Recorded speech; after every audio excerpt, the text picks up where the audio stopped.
کامیابی اور ناکامی کی اپنی اپنی علامات ہوتی ہیں، آثار ہوتے ہیں، اور کامیاب ہونے والوں کی بھی کچھ خوبیاں ہوتی ہیں جو انہیں کامیاب بناتی ہیں، اور ناکام جو لوگ ہوتے ہیں ان میں بھی کچھ ایسی باتیں ہوتی ہیں کہ جو ان کو ناکام بنا سکتی ہیں۔ تو کامیاب ہونے کے لیے ہم نے پھر 7 پوائنٹس دیکھے تھے، جس میں سب سے پہلی چیز تھی کہ کوئی نہ کوئی مقصد ہونا چاہیے ہر ایک کے ذہن میں، یعنی کوئی نہ کوئی ہدف، کوئی نہ کوئی گول ہونا چاہیے۔ تو یہ پہلی ہی شرط ہے کامیاب ہونے والے لوگوں کی۔ اور اس کے بعد پھر ہے کہ یعنی بغیر گول کے تو زندگی نہیں گزر سکتی نا، اور وہ زندگی تو بے سمت ہوتی ہے نا۔ تو بے سمت زندگی تو پھر ہے جہاں مرضی آئے چلے جاؤ، جس طرف رخ کر لو۔ تو جب تک کہ کوئی مقصد نہ ہو، کوئی گول نہ ہو، اور بندہ اس کو اچیو بھی پھر کرنا چاہتا ہے اور اس کے لیے بھرپور کوشش بھی کرتا ہے۔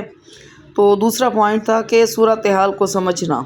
جو کامیاب لوگ ہوتے ہیں نا، وہ ان کی دوسری خوبی ہے کہ کسی معاملے کو جانچنے کے بارے میں کسی دوسرے کے نقطہ نظر کو سمجھنے کی کوشش کے متعلق ہے، اور یہ بہت بڑی خوبی ہوتی ہے۔ اس خوبی کی انسانی تعلقات میں بڑی اہمیت ہوتی ہے کہ وہ صورتحال کو سمجھ جاتے ہیں اور بات کو سنبھال بھی لیتے ہیں پھر اس طرح۔ اور انسانی تعلقات میں رہنما اصول یہ ہے کہ یہ اہم نہیں ہے کہ ہم میں سے کون صحیح ہے، ٹھیک ہے، بلکہ اہم کیا ہے کہ کیا صحیح ہے۔ اور کامیاب لوگوں میں ایک خوبی یہ بھی ہوتی ہے کہ وہ اپنی غلطی کو تسلیم کر لیتے ہیں، اپنے قصور کو تسلیم کر لیتے ہیں اور اس کی اصلاح بھی کرتے ہیں تاکہ آگے بڑھ سکیں نا۔ اور تیسری خوبی ہے کہ حوصلہ، ان میں حوصلہ ہونا چاہیے، ہمت ہونی چاہیے، کیونکہ صرف گول طے کر لینا کافی نہیں ہے، بلکہ ہم میں جرأت اور حوصلہ بھی ہونا چاہیے تاکہ جو ہم نے خواب دیکھے ہیں نا، ان کو منصوبوں کی، یعنی ان منصوبوں اور ان خوابوں کو حقیقت کے روپ میں لا سکیں نا۔ رکاوٹیں بھی آتی ہیں، مسائل بھی خوف زدہ کرتے ہیں، لیکن جن میں ہمت اور حوصلہ ہوتا ہے نا، وہ کامیاب ہو جاتے ہیں۔ اور اس کے علاوہ پھر ہم نے چوتھا پوائنٹ دیکھا تھا دوسروں کا احترام کرنا۔ کامیاب لوگ جو ہوتے ہیں نا، وہ دوسروں کا احترام کرتے ہیں، دوسروں کو بھی اپنی طرح کا انسان سمجھتے ہیں، انہیں صرف اپنے فائدے کے لیے استعمال نہیں کرتے بلکہ ان کی ضروریات اور مسائل کو بھی اہمیت دیتے ہیں۔ اور 5واں پوائنٹ تھا کہ عزت نفس۔ تو زندگی میں اپنے لیے ایک مشکل پھندا یا گڑھا ہم اس وقت تیار کرتے ہیں جب ہم خود کو غیر اہم سمجھ لیتے ہیں، ٹھیک ہے۔ یہ انسان جو اپنے آپ کو غیر اہم سمجھتا ہے نا، اپنے لیے ایک گڑھا تیار کرتا ہے۔ اپنے بارے میں منفی رائے قائم کر لینا ایک بہت بڑی غلطی ہوتی ہے۔ خود اپنی نظروں میں معزز بننے کے لیے ہمیں اپنے ذہن سے شکست خوردہ اور بے حیثیت انسان ہونے کا تصور نکالنا ہوگا، یعنی میری کوئی اہمیت ہی نہیں ہے، مجھے کوئی اہمیت ہی نہیں دیتا، میرے تو ہونے کا کوئی فائدہ ہی نہیں ہے، میری زندگی کا تو کوئی مقصد نہیں، اس طرح کی جو سوچیں ہوتی ہیں نا، ان کو نکالنا ہوتا ہے۔ کیونکہ اللہ تعالیٰ نے ہمیں نا پوری جو اللہ تعالیٰ نے مخلوق بنائی ہے نا، اس میں سے سب سے بہترین بنایا ہے انسان کو، اللہ تعالیٰ نے سب سے اعلیٰ بنایا ہے، اشرف بنایا ہے، اور اللہ تعالیٰ نے ہمیں قیمتی اور کارآمد بنایا ہے سب کے لیے۔ تو ہمیں ہماری اپنی نظروں میں بھی حیثیت اس وقت بڑھتی ہے جب ہم دوسروں کی قدر کرتے ہیں، یعنی دوسروں کو کوئی حیثیت دیں گے تو ہماری اپنی نظر میں اپنی حیثیت بھی ہوگی، اپنی قدر بھی ہوگی۔ اور احترام کرنا بہت ضروری ہے دوسروں کا، تاکہ ہم اپنا بھی احترام کر سکیں۔ اور چھٹی چیز ہے خود اعتمادی، ٹھیک ہے، یہ نیا پوائنٹ ہے جو آج ہے ہمارا، خود اعتمادی۔ جب انسان کسی کام میں کوئی کامیابی حاصل کر لیتا ہے تو اس میں اعتماد آنا شروع ہو جاتا ہے۔ کب آتا ہے اعتماد؟ جب انسان کسی بھی کام میں کچھ کامیابی حاصل کر لیتا ہے تو اس میں اعتماد آنا شروع ہو جاتا ہے، اور وہ زیادہ آسانی سے وہ کام مکمل کرنے لگتا ہے، جیسے سائیکل چلانا، تقریر کرنا یا کوئی بھی اور کام کرنا۔ تو ہمیں ان سب میں اعتماد اسی طرح ملتا ہے۔ چھوٹی چھوٹی کامیابی بڑی کامیابیوں کی بنیاد بنتی ہے، اور یعنی چھوٹی کامیابیاں جو ہوتی ہیں نا، بڑی کامیابیوں کی بنیاد بنتی ہیں۔ اور خود اعتمادی پیدا کرنے کا یہی طریقہ ہے کہ کوئی بھی کام پہلے چھوٹے پیمانے پر ہو، یعنی شروع ہو، اور شروع کرنا چاہیے۔ اس میں کچھ کامیابی ملے تو آگے بڑھا جائے، ایک دم سے نا یوں نہ سمجھا جائے کہ کوئی بھی کام ہے تو ہم بڑے پیمانے پر اس کو شروع کریں، بہت زیادہ سرمایہ اس پر لگا دیں، ہو سکتا ہے کہ ہم کامیاب نہ ہو سکیں، تجربہ نہ ہو کسی کا، تو پہلے چھوٹے پیمانے پر شروع کرنا چاہیے، آہستہ آہستہ اس کو بڑھاتے جانا چاہیے اگر کامیابی ملے تو خود اعتمادی کے لیے ایک اہم تکنیک کیا ہے؟ یہ ہے کہ ماضی میں ہونے والی کامیابیوں کو یاد رکھا جائے اور ناکامیوں کو بھلا دیا جائے۔ لیکن ہم اس کا الٹ کرتے ہیں، نہیں، ہم ایسا نہیں کرتے کہ کامیابیوں کو یاد رکھیں ناکامیوں کو بھلائیں، بلکہ ہم اس کا الٹ کرتے ہیں اور اپنی خود اعتمادی تباہ کر لیتے ہیں۔ ہم ماضی کی ناکامیاں یاد رکھتے ہیں اور کامیابیاں بھلا دیتے ہیں۔ ہم نہ صرف ناکامیاں یاد رکھتے ہیں بلکہ انہیں مضبوطی سے اپنے ذہن میں نقش بھی کرتے رہتے ہیں، یعنی بار بار انہیں یاد کرتے رہنا۔ اسے جذباتی رنگ بھی دیتے ہیں اور خود اپنے آپ کو یعنی اپنے آپ پر ملامت کرنے لگتے ہیں، تنقید کرتے کرتے خود کو ختم کر کے رکھ دیتے ہیں۔ تو ماضی میں آپ کتنی دفعہ ناکام ہوئے ہیں یہ یاد رکھنے کی بجائے یہ یاد رکھیں کہ آپ کتنی مرتبہ کامیاب ہوئے ہیں، اسی پر توجہ دیں، اسی کے بارے میں سوچیں۔ سائنسدان ایک کامیابی حاصل کرنے سے پہلے 99 مرتبہ ناکامی کا سامنا کرنے کے لیے تیار رہتا ہے اور کسی ناکامی کو یہ اختیار نہیں دیتا کہ وہ اسے بے عزت کرے یا اس کی انا کو مجروح کرے، اسی لیے تو وہ لوگ کامیاب ہوتے ہیں۔ مناسب رویہ یہی ہے کہ غلطیوں سے سیکھا بھی جائے اور انہیں ذہن سے نکال دیا جائے، اور ماضی میں آپ نے جو کامیابیاں حاصل کر رکھی ہیں انہیں یاد کیا جائے۔ ہر شخص کسی نہ کسی چیز میں کبھی نہ کبھی تو ضرور کامیاب ہوتا ہے نا، خصوصاً جب آپ کوئی نیا کام شروع کرنے لگیں تو ماضی میں حاصل ہونے والی کسی کامیابی کو یاد کریں، اپنے اس وقت کے احساسات یاد کریں، اور یہ ضروری نہیں کہ یہ کامیابی کوئی بڑی بھی کامیابی ہو، ضروری تو نہیں ہے، لیکن ہم نے کامیابی کو یاد رکھنا ہے۔ اپنے بہادری کے لمحات کو یاد کریں تاکہ آپ کا اعتماد بحال ہو۔ بہت سے لوگ اپنی چند ناکامیوں کی وجہ سے اپنی ساری اچھی یادوں کو بھلا دیتے ہیں۔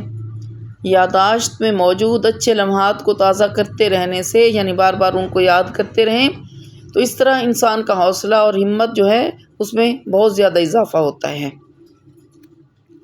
تو ماضی کی کامیابیوں اور بہادری کے لمحات کو ایسے یاد کیا جائے کہ آپ کے سامنے ایک جاندار زندگی سے بھرپور تصویر روشن ہو جائے۔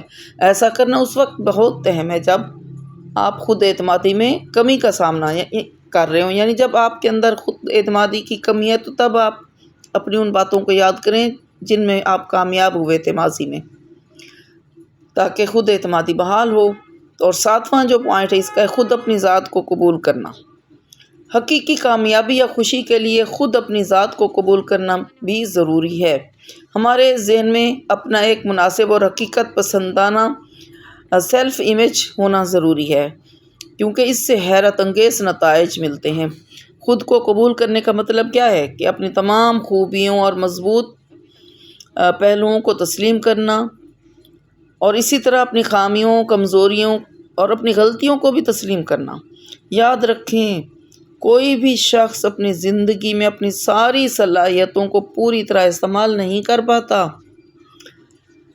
ہمیشہ مزید سیکھنے، مزید اچھی کارکردگی دکھانے یا اپنا رویہ مزید بہتر کرنے کی گنجائش موجود رہتی ہے۔ انسانوں میں پرفیکشن نہیں ہوتی، کسی انسان میں نہیں ہوتی نا، لیکن ناکام لوگ اس بات کا ادراک نہیں رکھتے اور خود سے نفرت کرنے لگتے ہیں۔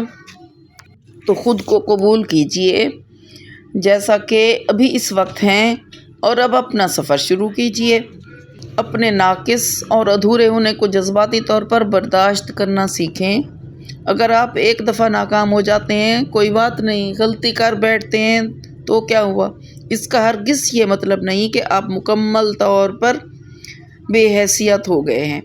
بہت سے لوگ اپنی ذات سے نفرت کرنے لگتے ہیں اور اسے قبول کرنے سے انکار کر دیتے ہیں کیونکہ وہ کسی یعنی مروجہ روش یا وضع پر پورے نہیں اتر رہے ہوتے، یعنی یا ان کی جسمانی ساخت معیار کے مطابق، لوگوں کے معیار کے مطابق نہیں ہوتی۔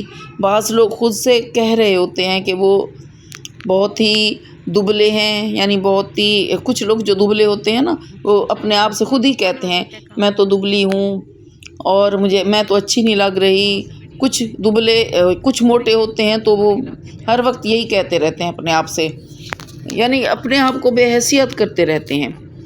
پست قامت جو ہوتے ہیں نا یا چھوٹے ہیں، اسی لیے وہ ادنا ہیں اور بے قیمت ہیں.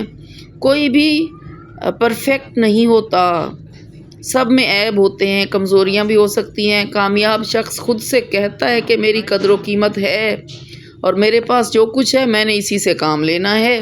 یہ یاد رکھیے گا. اپنی ذات کو پہلے خود قبول کرنا ہے، پھر دوسرے قبول کریں گے. جب خود کوئی انسان اپنے آپ کو ہی قبول نہیں کر رہا، اپنے آپ کو بے حیثیت سمجھتا ہے کہ میں چھوٹا ہوں یا موٹا ہوں یا پستہ قد ہوں یا ایسا ہوں یا ویسا ہوں، تو دوسرے کیسے قبول کریں گے اس کو؟ ایک بات اور بھی کہ ان لوگوں کا نا یقین بھی کم ہوتا ہے جو یہ کہتے ہیں کہ ہم کچھ بھی نہیں ہیں. کامیاب لوگ خود کو بڑا سمجھتے ہیں اور پھر اسے ثابت کرتے ہیں. وہ مغرور نہیں ہوتے. یقین رکھیں اور یہ یاد رکھیں کہ جو کامیاب لوگ ہوتے ہیں نا وہ غرور نہیں کرتے، بلکہ وہ یقین اور بھروسے اور اعتماد سے کام لیتے ہیں، اور اللہ تعالیٰ کی دی گئی جو صلاحیتیں ہیں، اللہ نے انہیں صلاحیتیں دی ہیں، ان کو استعمال کرنے میں پوری توانائی پوری طاقت صرف کر دیتے ہیں. کامیاب لوگ خود کو قبول کرتے ہیں اور زندگی میں آگے بڑھتے ہیں.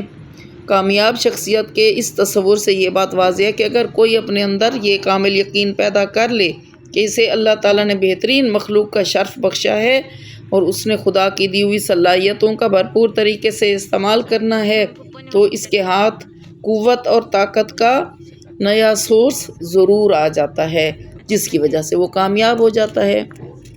تو حقیقی کامیابی یا خوشی کے لیے اپنی ذات کو قبول کرنا بہت ضروری ہے. ٹھیک ہے، یہ حقیقت ہے. تو اپنی قدر کیجئے، خود کیجئے، اپنی نظروں میں بے حیثیت نہیں بننا، خود اعتمادی ہونی چاہیے، اپنی عزت نفس ہونی چاہیے. دوسروں کا احترام کریں گے تو کوئی ہمارا احترام کرے گا. یہ ضرور یاد رکھیں. جتنی عزت کسی کو ہم دیں گے، جتنا احترام کسی کو ہم دیں گے، اتنا ہی ہمیں واپس ملے گا. ٹھیک ہے. اور کوئی کام کرنا ہے تو صورتحال کو سامنے رکھ کر سمجھ کر کام کرنا ہے، اور ہماری زندگی میں کوئی نہ کوئی گول ضرور ہونا چاہیے. یہ تھی ہماری آج کی جو ہے آڈیو اور خاص باتیں، اور ویڈیو بھی میں نے آپ کو دکھائی، تو امید ہے آپ کو پسند آئی ہوگی.